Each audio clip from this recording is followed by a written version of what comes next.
So the read is called the elevator chart, and they have Adobe systems here, and they have the Silicon Valley companies basically over here.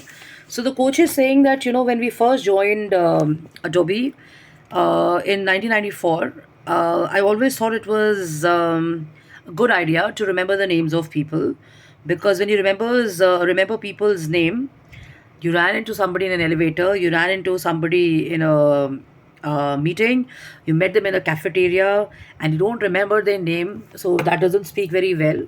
And of course, they are forgetful people, and there are people like me also sometimes. I mean, we won't remember where we met whom, and we meet so many people, so it's not possible to remember everybody. But if you are genuinely interested in someone and you remember their name and stuff, then it makes sense. And this really helps, because he's sharing the rational why. And he says, I would put myself in interactions that were not natural for me, but it made a difference.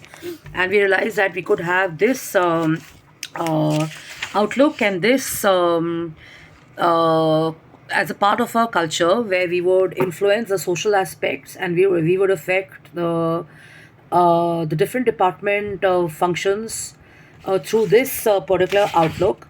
And he says, before we ascended to the CEO spot, the company founders asked us to take over the products. He asked us to take over the sales and marketing backgrounds, and he asked us to basically start interacting and reasoning with engineers, but also to develop a great deal of respect for them, and also to willingly engage with them, and to engage and have conversations with the developers. And the principles he says I'm outlining in this book are, there are some skills which may not be natural, but they can be learned, and the key is to be pushing yourself to do it. So when you're in an elevator, passing someone in the hallway, or seeing someone from your team in a cafeteria, you could always take a moment to stop and chat. And he says, as you do this, it becomes a natural habit. So even if you're learning, you're going to develop this personal connection. It didn't come easily for him, but he had to work for it. And he says, over the years, as we all kept trying this, it got a lot easier for us. And one of our big surprises, as we are sharing this book, is that as we started talking about all the people we'd met in our journeys, we realized that by doing so, we were genuinely showing people that we are caring for them, we are tenderness for them. A little later, as we developed a culture of being compassionate, and we had feelings of warmth, and we had feeling of tenderness for them, we found that the team started kind of liking us even more, and they started caring about their founders and their bosses, and vice versa. And he says life was not just about being in the office and just being in those domains of four walls and stuff, but most of us became enthusiastic cheerleaders. We were indirectly building companies, and we were kind of helping people to learn necessary skills of survival in one world together. And he says this love became a very important part, because we wanted to be a great team. And with the natural part of Bill's personality, we were able to multiply this, and as a result of that, we used to get these, you know. We used to get mostly positive feedback, where people would turn around and say that they've not met great coaches as him.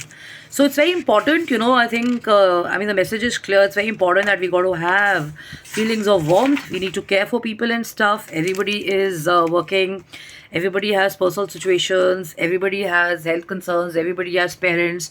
Everybody has children. Everybody has a mix of good days and bad days and stuff. So what's important is to kind of be mindful and thoughtful about how we're talking and how we're interacting and stuff. And I've personally seen it. We were talking in our building the other day that you step out of your office, and the first guy is a guard, and then you say the world is cold, people don't talk in this city, and people are not that nice, and they're unfriendly, they're not there, they're not interested in our life. But the point is, if you don't strike off that conversation, if you don't have a conversation, if you don't yourself initiate a conversation, how do you expect the other person to do this? So I have seen this so many times in my professional and personal areas of being either in meetings or meeting leaders, or meeting designers, or meeting general people in the mall, or even friends, or even people in my building. Some of them, they don't say hi. Even in the gym, they'll not say hi. So I used to be like this, I used to strike up a conversation with everybody, and I realized that to the time I don't say hi, hello, most of them don't even reply, and they don't even do it now. I mean, after being 6 years together in a gym or stuff, they don't do that. But the point is, my life doesn't end there, and I realized that I don't have to change that thing about me, because it's got me so many people, it's got me so many relationships, so many connections all across the world, and in my community, and at my workplace, and at my gym, and everywhere in my relationships and stuff. So now when I have new people coming into the gym, or I'm meeting people from other countries and stuff, I continue with this habit of communication skills, and being warm and cordial and stuff. And there's something known as, you want to break the ice, so if you go with this preconceived thing that people are from a different country, or people are of a different level, or people are coming from a rural background, or maybe they are too happen too modern for us, or maybe they are just too good for us, and maybe they're not interested in us and stuff, so you're only going to be blocking that whole pleasure of kind of having new friendships and new I mean, it's an endless thing, to have friends everywhere. And even if you go in professional forums and stuff like that, I thought a few days back when I was in an international forum that a lady was sitting in front of me, was all interested in talking to me, and I kind of first tried, and I realized that it was a formal occasion, so maybe she doesn't want to have a chat with me. So I refrained myself, but then I realized that when we got out of that formal area, because she was also in a senior position and so was I, we went in for a like a tea break and stuff. She was the first person who walked to me, and she was honest with me, and she shared with me that I had been checking you out in the room, and I wanted to come and have a meeting with you. And I told her that I thought I wanted to talk to you too, but the vibe I was getting from you is that you're being professional, and I didn't want to disturb you. So, so sometimes the ambience of a room, or sometimes the temperament of the person also changes because of the state of mind they're in, and it takes a different environment or a place to kind of break the ice and stuff. And I met her. She gave me her card. We are kind of looking at meeting up and stuff. And there are some other people I've met. They are far younger than I am.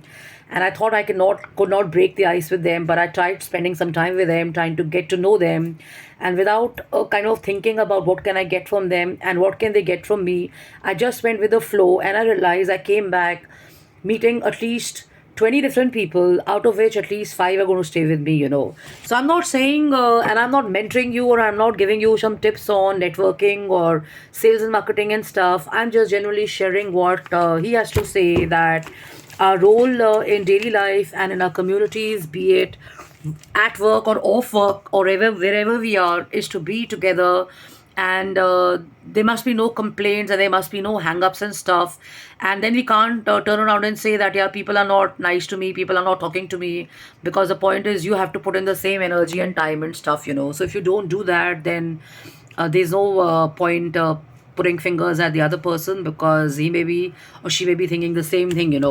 So I think I'm going to leave everybody on this note, that in daily life, maybe you should spend some time on what you can include in the world of culture and in the world of personal relationships and stuff. At least there are people like me who are not out there just to kind of get businesses or just to make sales happen and stuff.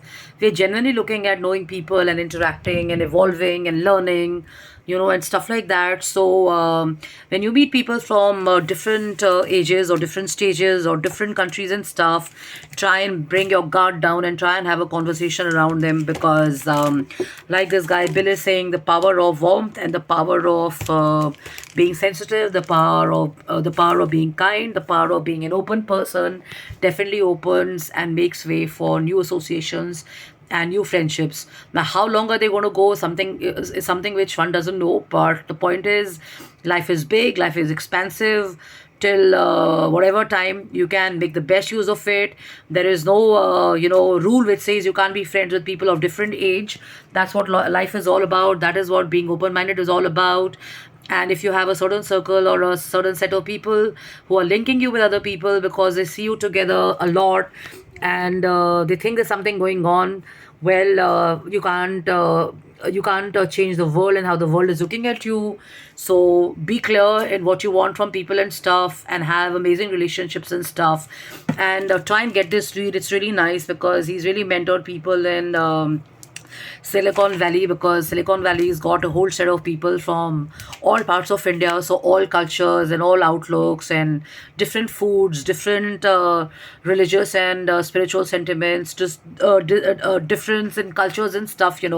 But then culture is a different thing altogether. We have a lot of big musicians and cultural achievers in our country, which we can talk about later. So, in a nutshell, try and redefine yourself and your spaces with your outlook, because where you spend your time and people you spend your time with are definitely going to influence you, and you're going to be influencing them.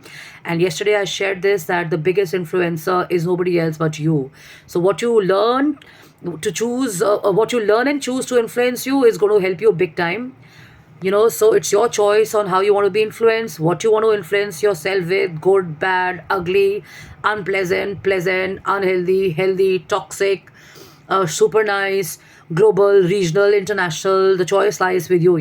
So work on yourself and get up the ladder of being friendly with people you meet. So I'm on jashinkapani.im@gmail.com, and my alternate email address is jkapani@gmail.com. And thank you so much for your messages and your emails and stuff, and your WhatsApp messages as well. And I'm wishing everybody a fantastic weekend, and looking forward to meeting everybody once again in the coming week. So have fun, take care, bye bye.